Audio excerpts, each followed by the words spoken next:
You created us. Well, and then I get the notification of where the meeting is going to be, and they say we're going to you are somebody whose name is Philip, and spelled with one L, and then you say we're going to meet at St. Philip's. I said, well, that's cool, man. Here I've been saying it already. No, I appreciate you allowing me the privilege to be with you today. Andy used good news, bad news illustration before, and I always enjoy those, get a good chuckle out of them. As you ascertained, I like to laugh, but since a lot of what you do is medical, there was a physician who called his patient one time and said, I have bad news, worse news for you. And the patient said, no, that's not a very good choice. And he said, which do you want first? Well, I'll take the bad news. He said, well, I've examined your charts and you have a serious disease and you only have 24 hours to live. And the guy said, well, what on earth could be worse news? Well, I was supposed to call you yesterday. Well, I don't have a bad news, worse news, or a good news, bad news kind of thing. I think it's good news. The progress that you are making with policy governance. I don't have a counter to that. I think you're making really good progress. But with any high functioning group, they always have a commitment to the basics.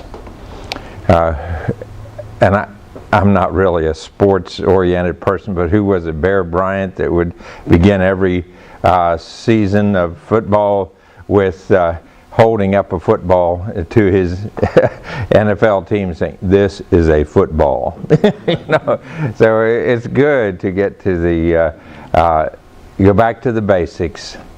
And even when we consider in our faith to go back to the basics, Jesus loves me.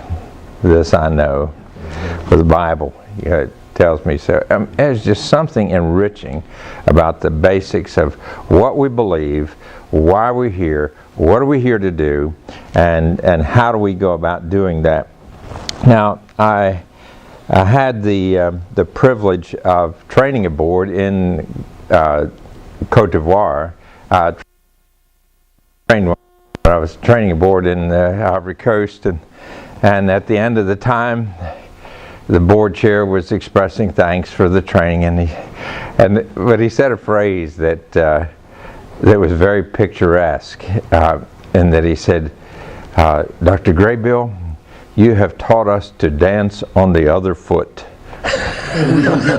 and for an African nation to say that, can't you see people dancing this way and all of a sudden they switch to the other foot. And I thought that I've never forgotten that word picture. It taught us to dance on the other foot. And you know, policy governance is sort of like that. You get used to doing board work a certain way for so many years, and all of a sudden, you stop and switch feet and you start doing it. Well, it takes a while to get used to dancing on the other foot.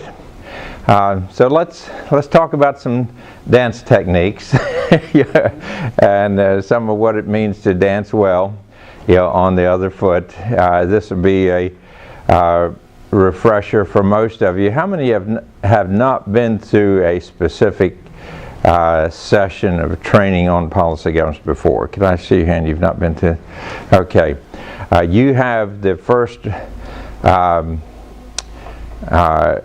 priority to ask questions. Anybody can ask questions.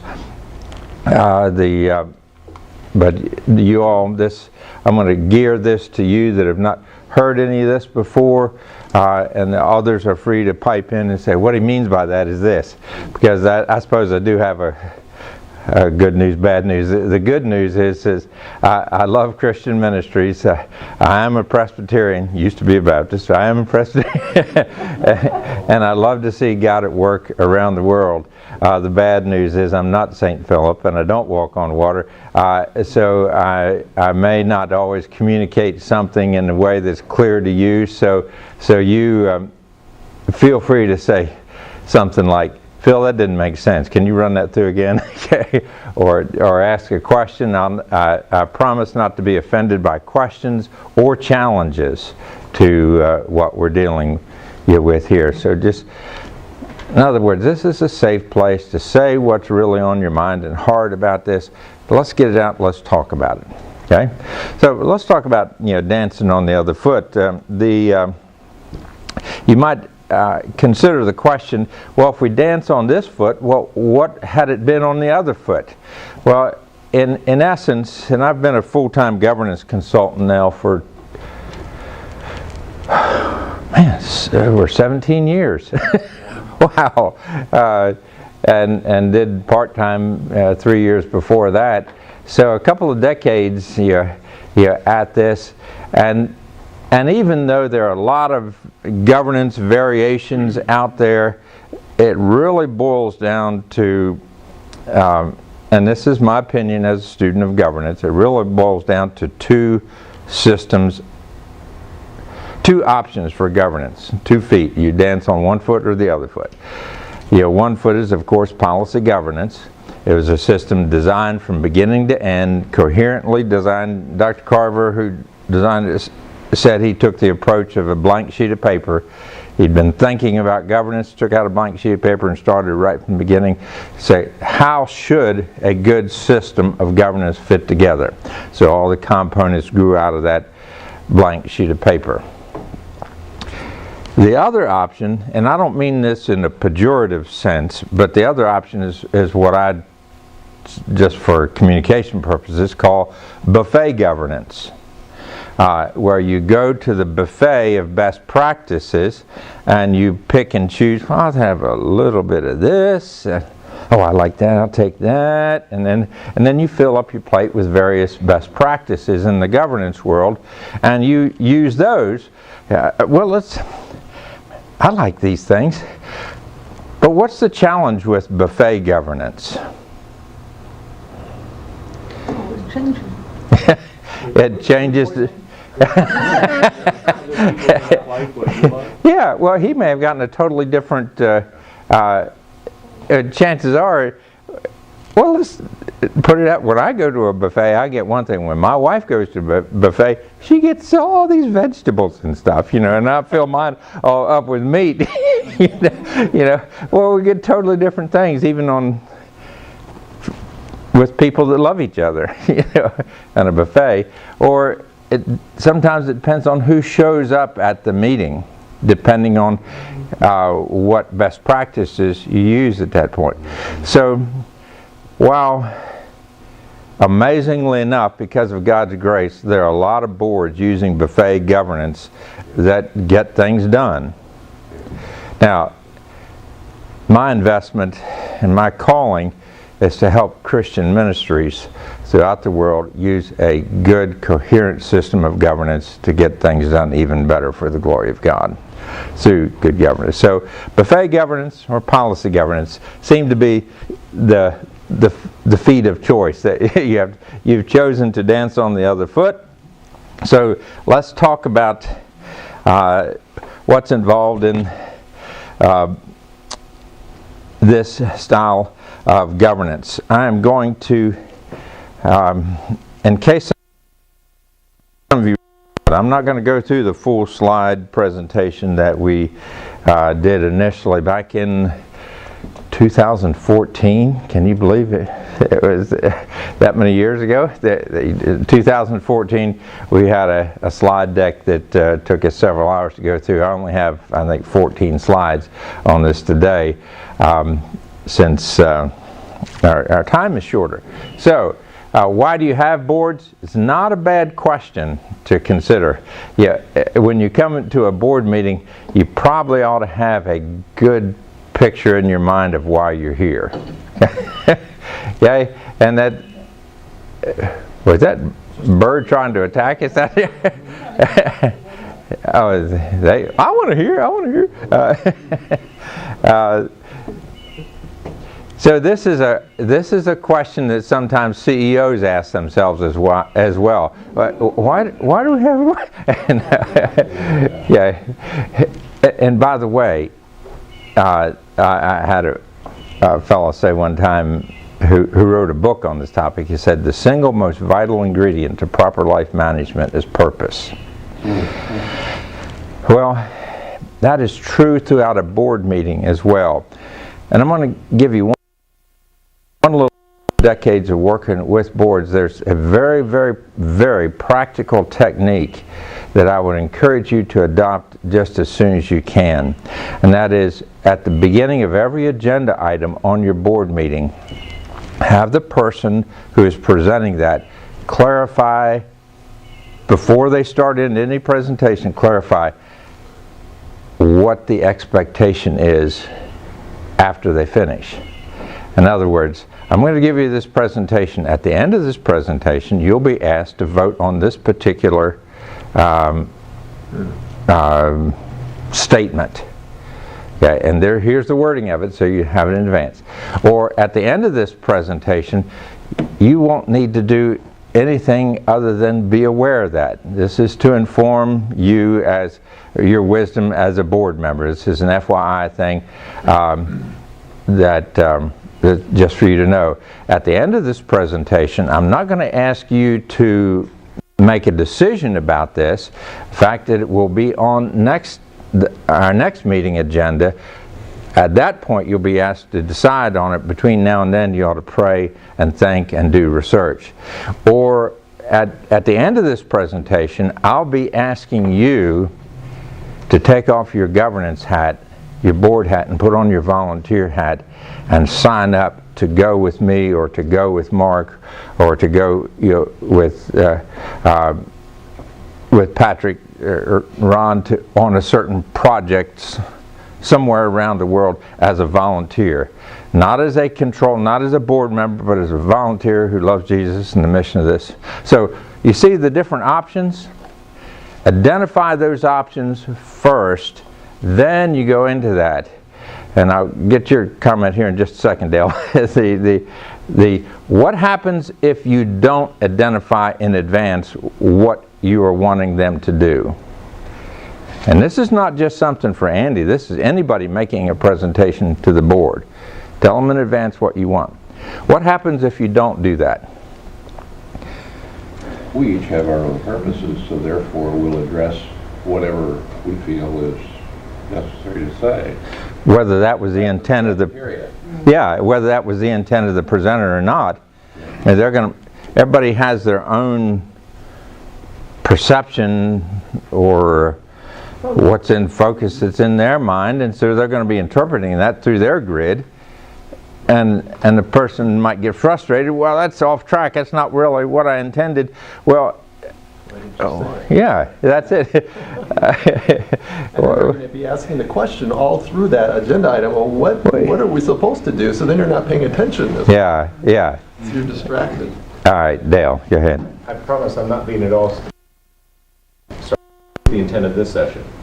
Oh, great. All right, the intent of this session is to fulfill the request from Hank of providing the basics of policy governance to new board members, and a refresher for those of you who have been through this before, and then particularly after lunch, deal with questions that you might have. So, and now let me ask you a question. How does that match up with what you thought was the time? Yeah. Pretty close. Okay, all right. Well, good. So, yeah, that would have been good for me to use my own counsel on that. So if it's not self-evident, clarify the intent, right up front. That way, people will know. Well, it's like all content demands context. So provide people with the context so they know what to do with the content. Okay? So my intent is that you jump in anytime you want to ask questions, but I thought since I've seen it happen a couple of times already this meeting where there was a little bit of a, I think, disconnect with what the presenter was going with it and what other people we're taking it, I thought this might be a helpful time to throw in that little practical hint. Okay? All right, so moving to this whole, why do we have boards? It's required by law, expected by constituents, and is there to provide governance. You know, the challenge is that everybody and his brother has a different definition of governance, depending on whether they're dancing on the buffet leg or the policy governance leg on that. So here's my definition of governance that I'm using. It's the coming together of a group to act as one because people are trusting them to reach the ends and stay within the limits. Okay? It's a very simple definition. Once we've finished a few of these slides, I'm going to switch over and use a total different technique for the teaching. It's going to be policy governance by pictures. You know, and so I'll just give you a series of pictures that illustrate the principles of this governance technique. But here it is in words: a group to act as one.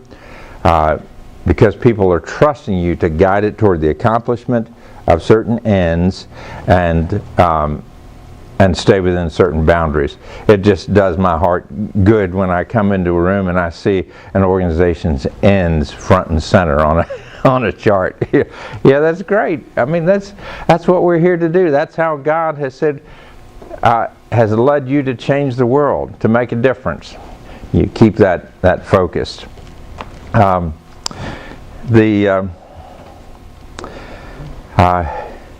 That ends focus is so important, and I'm just taking a personal privilege to throw in a scripture here that you remember when John the Baptist was in jail, and here he'd given his whole life to be the forerunner of Jesus. Behold, the Lamb of God that takes away the sin of the world. Well, what good did that do him? He got him thrown in jail, and he was there,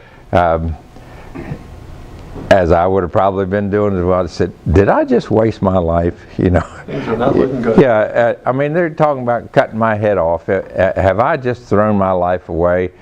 And you remember what he did? He got some of his guys together and said, he sent them over to Jesus. You remember what he said to ask Jesus? Are you the one? Yeah. I mean, it's pretty point blank question when John the Baptist sent us to you to ask, are you the one who was to come, or should we expect someone else? In other words, I love the transparency of the scripture. I mean, he was just point blank. I mean, I've just spent my whole life identifying you as the one, but are you really the one? So I mean, it was a pretty significant question, right? And how did Jesus respond to him? Oh man, this was great. Yep. He replied to the messengers, go back and report to John what you have seen and heard. The blind receive sight, the lame walk, those who have leprosy are cured, the deaf hear, the dead are raised, the good news is preached to the poor. And I thought, man, Jesus sure set the standard there, set the example of how we ought to view success. And there are results in people's lives that draw attention to our great God. That's what Jesus did, and that's what affirms our faith. That's what reminds us that He is at work and that He's choosing to work through us to do His work. And that still is an amazing thing. A friend of mine said, the only thing that causes me to doubt the wisdom of God is He uses people like us to get His work done. but He does, and what a wonderful thing. And you hear the reports, and I had the privilege of reading through the whole board report stack that you were given for this meeting. I said, God's at work. He's using you all. He's doing great things. I'm not sure that Andy's raised the dead yet, but anyway, but there's a lot of good things occurring throughout the world, and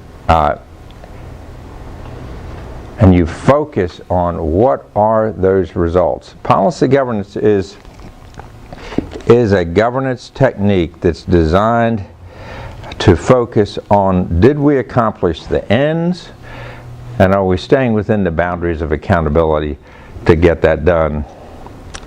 I was mentioning to Barb, I think, that I had to go to the airport in Colorado on Tuesday, and I thought I was going to fly out of Colorado Springs. About 3 in the morning, I got a text saying your flight's been changed to 9 o'clock. Well, okay, and then a few minutes later I got a call from the person that said, well, actually, your flight's not going to go out of Colorado Springs, it's going to go out of Denver because the Colorado Springs terminal caught on fire last night and then they've canceled all the flights. So I said, okay, well, that threw me in a panic. How am I going to get from here to there? So I called up my old buddy Uber, and I got in this car, and what do you think I told him? This is not a trick question. Don't go with the speed limit. I want to go. I need to get to Denver Airport. But I didn't have to say certain things because they were understood. Yeah, as an Uber driver, he has to stay within the certain boundaries. The boundaries in that case are the laws of Colorado. So he stayed within those boundaries. He didn't text while he was driving. He stayed within the speed limit. He went the proper route, didn't go some side route to increase the rate or anything. He stayed within boundaries, got me there. I got out, everybody's happy. Okay, destination within boundaries, things work well. That a few months ago I was in Ukraine. Had to get a taxi from the airport to go to where I was staying. Those of you who traveled overseas, it's not necessarily the same experience driving a taxi in a foreign country. So in Ukraine, this guy, I couldn't tell whether the car was on two wheels, sometimes going around corners, and he had two phones, and he was texting on both while he was driving, and all. There seemed to be no boundaries in his that he was adhering to. Did I get to the destination? Yeah, finally did. But was I pleased with the boundaries getting there? Not necessarily. So it's a simple system of stating in advance where you want to go, and then what is an acceptable process for getting there, the boundaries for that. But in this governance, it is a trust relationship. I'll talk more about that later. There are different types of boards. I won't detail all these now. There's ceremonial boards that just sort of sit on the platform at the special event, nod their head, and say amen at the right time. Then there are single person driven boards where it's sort of controlled by whoever has the loudest voice or the most cash. Then there's committee driven boards where you divide up duties and you get on committees, and the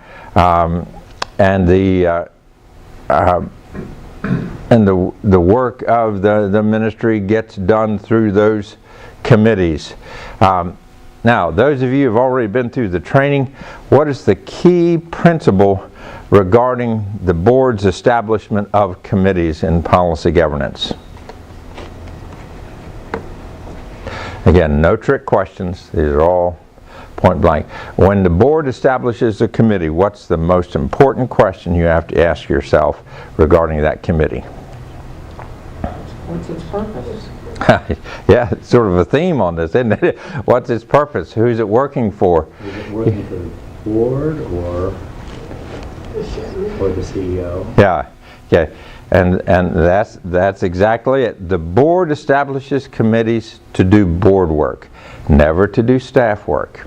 So if it's something's been delegated to the staff or to the CEO to do it, then, man, keep in mind, this is the person to whom you have entrusted the opportunity to reach the ends of this organization. And if they have that capacity, don't you think they could form their own committees to do their job? Okay, so certainly they can. So but policy governance isn't against committees. It's just policy governance as a system is against the board forming committees to do the staff's work. Okay, so what if you ignore that principle and you start establishing committees to do to do work that you've delegated to the staff? What is the natural result if that occurs? Well, you're disempowering this staff. Confusing them, because the CEO is given directions and the committees would be given other directions. Disempowering, confusing, You now become a meddling board. meddling. And you're kind of removing accountability to the patient. Who on earth is accountable at the end of the day then? Yeah, the CEO, if he has any wit of sense about him, is going to say, well, I just did what you told me to do. You know, so I mean, who do you hold accountable at the end of the day? So those were not happy words that they said, you know, that occur when the board establishes a committee to do the staff's work. Now, in all reality, and very commonly, the staff may establish a committee and ask some of you to put your volunteer hat on and work on their committee. At which point you are responsible to whom? That staff person. Yeah. Whoever that is at that point, and you work for them. Now, because you don't have your board hat on, you have your volunteer hat on. And by the way, please don't discount your role as a volunteer. What board members, would you even want board members on a board if they weren't involved personally in some volunteer capacity, either as a donor or participant or both, you know, in some way? I mean, you want them to be able to express their, to use their gifts, to serve in some way.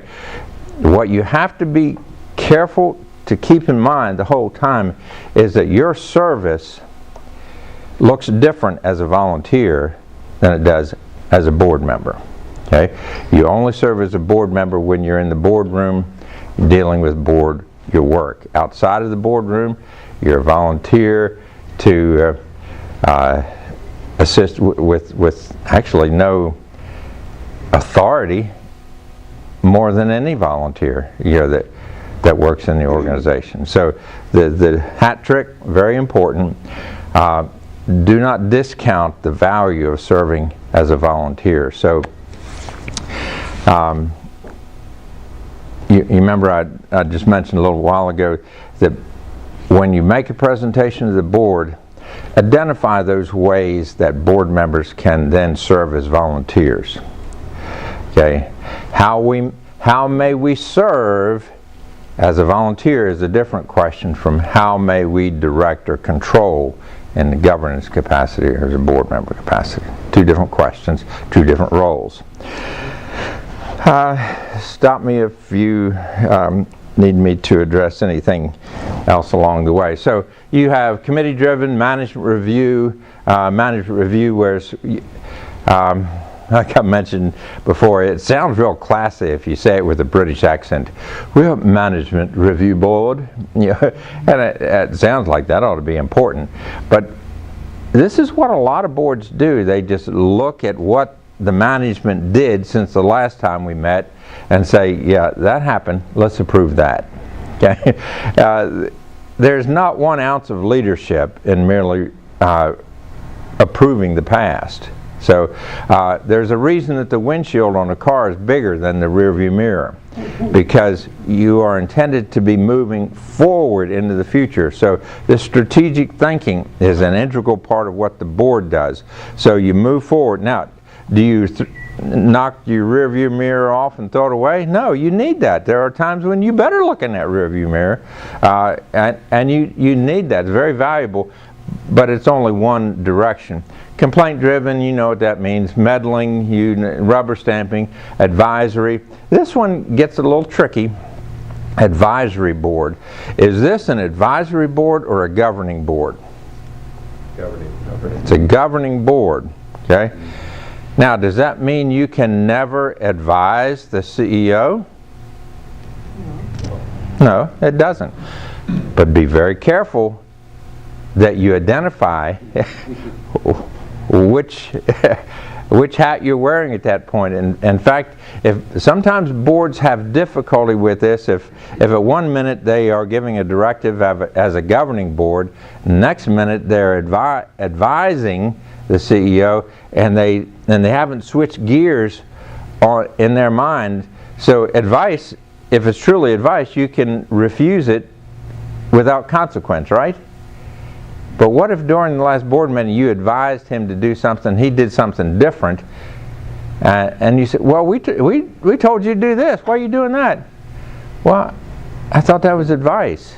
You know, I've gotten other advice that suggested I do that, and I chose that advice. Well, advice that he can't refuse without consequence is not advice. Okay? So you have to understand the difference between advice and governance. So as a discipline sometimes, and this would be a trick for the chairman or chairwoman to use, is that anytime an issue of advice comes up, and sometimes the CEO will say, you know, I'd really like the board to advise me on this. I mean, you all know this organization, you know me, and I'd like your advice. And the chair will say, great, we will address that after our meeting is over. In other words, you finish the meeting, you close the minutes, you say, all right, meeting's over, those of you can stay, great, Andy would like some advice on some stuff. If you have to leave, you. In other words, you make it clear, you shut the door on the governance part, open the door on the advice part, and then it's clear in your mind, it's clear in his mind, that it's advice, he can take it or leave it as he sees fit. Does that help at all? You understand? Because this one can get real confusing if out of one side of your mouth you're governing, the other side of the mouth you're advising, you know. But it's all coming out of the same mouth. How do you keep it straight? So that's why I say know what kind of board you are and what you're saying at that time. If it was meant to be something that he couldn't get outside of, then you just write a policy. Right, yeah. If it's not advice, then make it a policy. Yeah. So the thing you want to preserve when it comes to advice is that he can get advice from whoever he wants to. Even somebody that's not on the board. Yeah, he can get it. I mean, he chooses to get advice from whoever he wants. Whomever he wants. Cheerleader board. I sometimes kid about that one, but it is really important that you encourage one another in your walk. And not only you to him, but him to you. This mutual encouragement is really a significant aspect of this relationship that you have between the board and management. But cheerleader board, I may have told you one time I mentioned that, and the guy said, cheerleader board, nothing. We have a bulldog board. We sniff around till we see something not right, and we bite into it till somebody's dead. And I said, any other ideas? I still laugh that he actually said that out loud. And then there's the policy governance board. Secret of policy governance lies in policy making of a finely crafted sort. It's not about the board controlling more or less, but controlling the right things in the right way. I just reviewed your policy manual this morning. I thought, this is great. In a relatively short number of pages, you've captured the essence of everything this organization is about. Its ends, its boundaries, how the board does its job. And so you're not out there just grabbing for handles everywhere, but you identify what is really important to us. The right things in the right way. The objective is this, to increase that environment that the likelihood the right people are doing the right things in the right way at the right time for the right reasons so that the right results will be achieved for the glory of God. I love that, and I think that's so important. And I want to say this, it might sound like an interesting or a simple turn of phrase, but it really is important. Policy governance is not there to build walls between departments or people, but rather to build bridges to the right places. So sometimes you might feel, we're Carver board, we can't talk about that. Oh, don't talk about that. You're a board member. You're not. This is not about what you can't talk about. It's having the right people doing the right things in the right way at the right time for the right reasons for the glory of God. So you're not mixing up accountability or responsibility and all that along the way. So policy governance, bridge, not barrier. Okay, so think that. Bridge, not barrier. All right. What are the benefits? More time working on important issues, protection from trivia or administrivia, more staff empowerment, greater fulfillment for the board. Now this one is dependent on your expectation.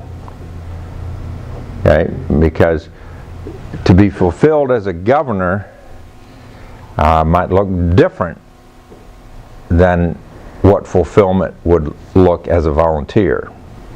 Okay, so just acknowledging that. But a more secure environment for the board and administrator and so forth, you see the list there. Clarification of roles and responsibilities. And that's worth the price of admission right there.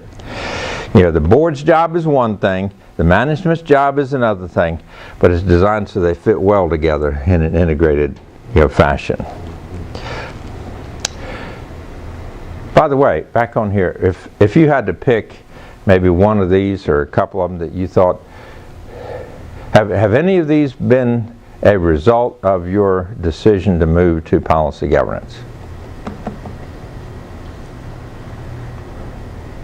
Obviously, I'm asking those of you who have been on the board longer.